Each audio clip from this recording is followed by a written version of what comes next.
ನಮಸ್ಕಾರ ವೀಕ್ಷಕರೇ, welcome to ನಮಸ್ತೆ ಇಂಡಿಯಾ ಕುಕಿಂಗ್ ಚಾನಲ್. ಇವತ್ತು ನಮ್ಮ ಚಾನಲ್ನಲ್ಲಿ ಬ್ರೆಡ್ ಆಮ್ಲೆಟ್ ಮಾಡೋದು ಹೇಗೆ ಅನ್ನೋದನ್ನು ನೋಡೋಣ.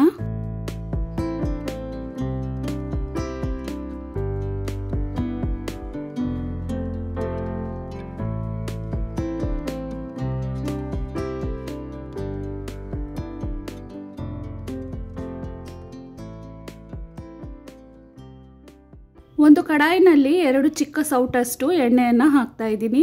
ಎಣ್ಣೆ ಬಿಸಿ ಆದಮೇಲೆ ಚಿಕ್ಕದಾಗಿ ಕಟ್ ಮಾಡಿರುವ ಒಂದು ದೊಡ್ಡ ಈರುಳ್ಳಿಯನ್ನು ಹಾಕ್ತಾ ಇದ್ದೀನಿ.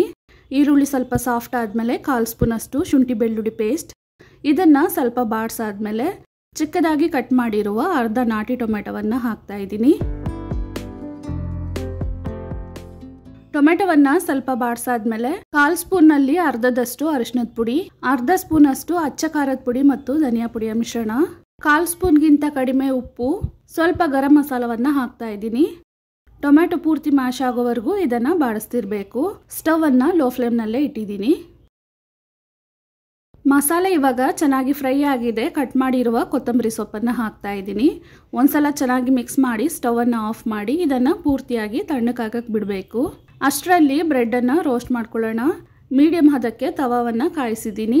ಇದರಲ್ಲಿ 1 ಟೇಬಲ್ ಸ್ಪೂನಷ್ಟು ಎಣ್ಣೆಯನ್ನು ಹಾಕಿ 2 ಸ್ಲೈಸ್ ಬ್ರೆಡ್ಡನ್ನು ಹಾಕ್ತಾ ಇದ್ದೀನಿ. ಇದನ್ನು 2 ಕಡೆನೂ ಲೈಟ್ ಕಂದು ಬಣ್ಣ ಬರೋವರೆಗೂ ರೋಸ್ಟ್ ಮಾಡ್ಕೊಬೇಕು. ಒಟ್ಟು 4 ಸ್ಲೈಸ್ ಬ್ರೆಡ್ಡನ್ನು ತಗೊಂಡಿದ್ದೀನಿ.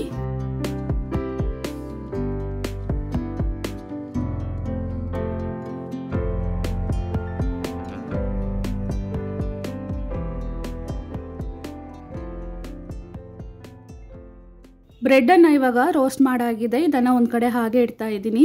ಒಂದು ಪಾತ್ರೆಯಲ್ಲಿ 3 ಮೊಟ್ಟೆಗಳನ್ನು ಒಡೆದು ಹಾಕ್ತಾ ಇದ್ದೀನಿ. 4 ಸ್ಲೈಸ್ ಬ್ರೆಡ್ಗೆ 3 ಮೊಟ್ಟೆಯನ್ನು ಯೂಸ್ ಮಾಡ್ತಾ ಇದ್ದೀನಿ. ನಿಮಗೆ ಮೊಟ್ಟೆಯ ಅಂಶ ಜಾಸ್ತಿ ಬೇಕಾಗಿದ್ದರೆ 1 ಸ್ಲೈಸ್ ಬ್ರೆಡ್ಡನ್ನು ಕಡಿಮೆ ಮಾಡಿ 3 ಬ್ರೆಡ್ಗೆ 3 ಮೊಟ್ಟೆಗಳನ್ನು ಹಾಕೊಬಹುದು. ಹುರಿದು ತಣ್ಣಕ್ಕೆ ಮಾಡಿರುವ ಮಸಾಲೆಯನ್ನು ಇದರಲ್ಲಿ ಹಾಕ್ತಾ ಇದ್ದೀನಿ. ಚೆನ್ನಾಗಿ ಇದನ್ನು ಮಿಕ್ಸ್ ಮಾಡ್ಕೊಬೇಕು.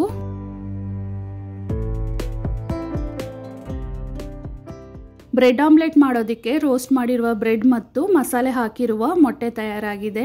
ಇದಾದ್ಮೇಲೆ ಅದೇ ತವಾವನ್ನು ಮೀಡಿಯಂ ಹದಕ್ಕೆ ಕಾಯಿಸ್ಕೊಂಡಿದ್ದೀನಿ. ಸ್ವಲ್ಪ ಮೊಟ್ಟೆಯನ್ನು ತೆಗೆದು ಈ ರೀತಿ ಹಾಕೊಳ್ತಾ ಇದ್ದೀನಿ. ಇದ್ರ ಮೇಲೆ ರೋಸ್ಟ್ ಮಾಡಿರುವ ಒಂದು ಬ್ರೆಡ್ ಸ್ಲೈಸನ್ನು ಇಡ್ತಾ ಇದ್ದೀನಿ. ಅದ್ರ ಮೇಲೂ ಸಹ ಸ್ವಲ್ಪ ಮೊಟ್ಟೆಯನ್ನು ಹಾಕ್ತಾ ಇದ್ದೀನಿ. 1 ಟೇಬಲ್ ಸ್ಪೂನಷ್ಟು ಎಣ್ಣೆಯನ್ನು ಹಾಕಬೇಕು.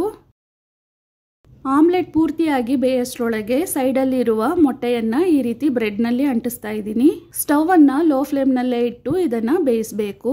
ಮೊಟ್ಟೆ ಚೆನ್ನಾಗಿ ಬೇಯಬೇಕು, ಆದ್ದರಿಂದ ಲೋ ಫ್ಲೇಮ್ನಲ್ಲೇ ಇಡಬೇಕು. ಇವಾಗ ಇದನ್ನು ತಿರುಗಿಸಿ ಹಾಕ್ತಾ ಇದ್ದೀನಿ.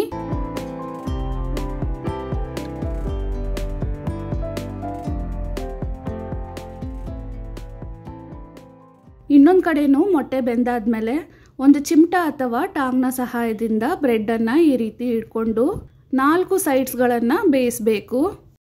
ಇದೇ ರೀತಿನೇ ಪೂರ್ತಿ ಬ್ರೆಡ್ಗಳನ್ನು ಬೇಯಿಸ್ಕೊಬೇಕು. ತಣ್ಣಕ್ಕಾದ್ಮೇಲೆನೂ ಈ ಬ್ರೆಡ್ ಆಮ್ಲೆಟ್ ತಿನ್ನೋದಕ್ಕೆ ತುಂಬಾ ಚೆನ್ನಾಗಿರುತ್ತೆ. ಮೊಟ್ಟೆಯ ಹಸಿ ವಾಸನೆ ಏನೂ ಇರೋದಿಲ್ಲ.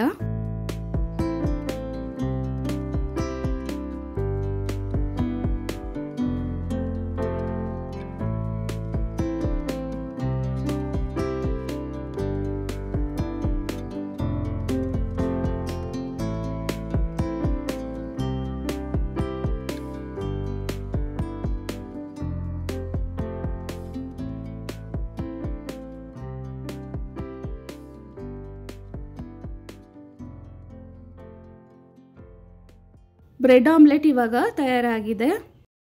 ವೀಕ್ಷಕರೇ, ಈ ವಿಡಿಯೋ ನಿಮಗೆ ಇಷ್ಟ ಆಗಿದ್ದರೆ ನಮ್ಮ ಚಾನಲನ್ನು ಲೈಕ್ ಮತ್ತು ಸಬ್ಸ್ಕ್ರೈಬ್ ಮಾಡಿ. ಧನ್ಯವಾದಗಳು.